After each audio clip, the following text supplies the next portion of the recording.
Lieutenant Governor, you're with me? Yes, Harris. Yes. Good to be with you. There you are. I want to talk about the upcoming visit with the Vice President. We already know kind of what things look like at these detention centers. It is heartbreaking. It is dire. Little ones described in potential harm's way. What do you want to show the Vice President that will change things? Well, first of all, people like AOC and her comrades are dangerous to America because they manufacture lies about this entire situation at the border, Harris. And she's dangerous in her rhetoric and her actions and voting against that package to help the president in this humanitarian crisis. She votes against it when she rails against it. She's dangerous to these children. Look, Harris, here's the situation.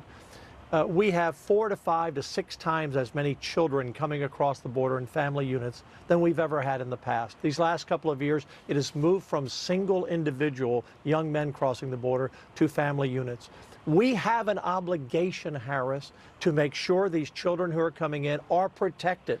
You know, the Democrats are railing, rightfully so, against Jeffrey Epstein and his alleged sex trafficking ring of young girls. But yet they are willing to let young girls crossing the border with who knows who as their guardians to be trapped the same way. So what we will show the Vice President, what he will see with Border Patrol and ICE and HHS today, is that our men and women are doing a terrific job on the border. Are there isolated situations where a child has gotten sick or passed that shouldn't happen? But we blame that on the parents who bring them here. I want to step in because even DHS has said how dire the situation is. And we had a situation in your very state where reports were that children were being moved out of one facility because of some things that lawyers saw when they visited. Look, it's a problem. I'm just wondering, you've got a new infusion of cash. How quickly can you turn this around?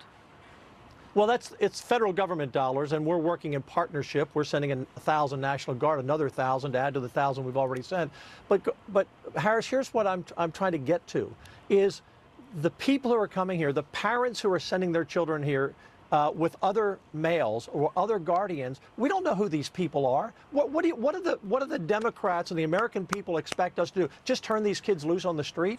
We have to detain them until we find out where we're sending them. No different than we would do with CPS or foster care or adoptions in the United States. So this criticism of what's happening on the border, the men and women are doing the very best they can. I want to talk about those men and women because we're being told of very low morale among the Border Patrol in particular. Look, Lieutenant Governor, before this whole thing went even farther south than it is, in the last few months, we heard of 2,000 to 3,000 job openings for the Border Patrol. And I know that they're trying to feather in from other agencies to shore that up. National Guard in your state? I mean, what are some of the things that you're doing right now? I mean, they are doing their level best. I hear what you're saying, but there are not enough of them. No, there aren't enough. In Texas, we've added 500 state troopers to the border, plus a Texas Ranger company, plus air assets, plus thousands of cameras. We're spending about $500 million a year just from our tax dollars to help support the federal government securing this border. And they need to give the barrier to the president that he wants to help slow the crossings down. But Harris, what do you expect from these people? Of course they've got low morale. They're being hammered every day by liars like AOC, hammered every day by the Democrats. They're working extra shifts without the resources they asked for. They're finally getting those resources. They're overwhelmed. And they put their lives on the line. They jump in the Rio Grande River to save people coming here illegally. The idea, well, you have bad actors and mistakes in any big operation anywhere of any type, there are going to be mistakes made and people who aren't doing the job properly. But the overwhelming majority of these people, overwhelming, Harris, deserve to be praised for the work they're doing. They're saving lives. They're trying to protect these children. And I'm tired of the Democrats and I'm tired of the mainstream media, not Fox, but mainstream media attacking these people.